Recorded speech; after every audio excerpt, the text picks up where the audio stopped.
So I've been reading that new Nightwing storyline in the comics. Spoilers. He got shot in the head by an assassin, the KG Beast. He's fine, don't worry. Well, KG Beast might not be, but Nightwing, he's recovering. But he's got a bit of that old amnesia. He doesn't really remember the person he was. Um, he doesn't remember like being Robin, Nightwing, that uh, person who had those aspirations to exemplary heroism. He has none of that now. He's just trying to find himself. He's wandering about, hanging around in bars, living a bit of that low life. Um, and so yeah, he's not the Dick Grayson everyone knew, but in a way, he reminds me of the first Dick Grayson I really knew, the first one that made an impression on me. Of course, I speak of Chris O'Donnell's version from the '90s movies. I love those, man. Like in a lot of ways, they're still my favorite Batman films. Batman Forever and Batman and Robin. Ooh.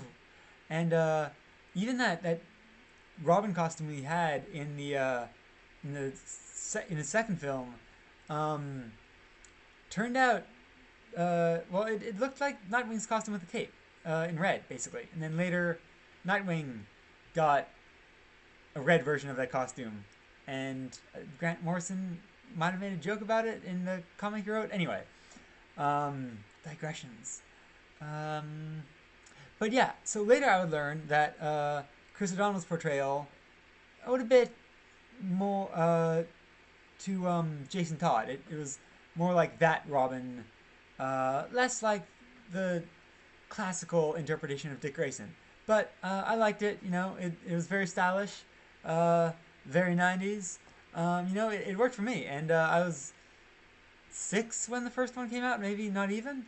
And I adored that man. So, like when I think of Robin, like that stuff pops up fairly fast in my head.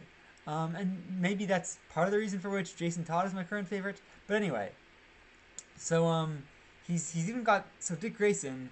He calls himself Rick Grayson now. He's even got this new haircut, and that even helps to evoke my recollections of the Chris O'Donnell Robin.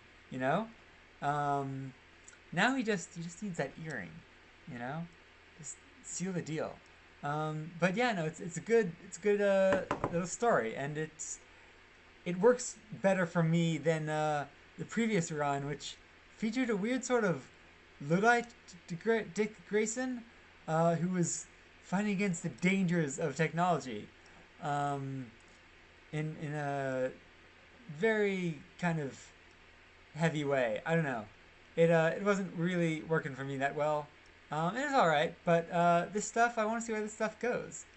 Um, but yeah, Chris O. Dick Grayson, that dude's the man.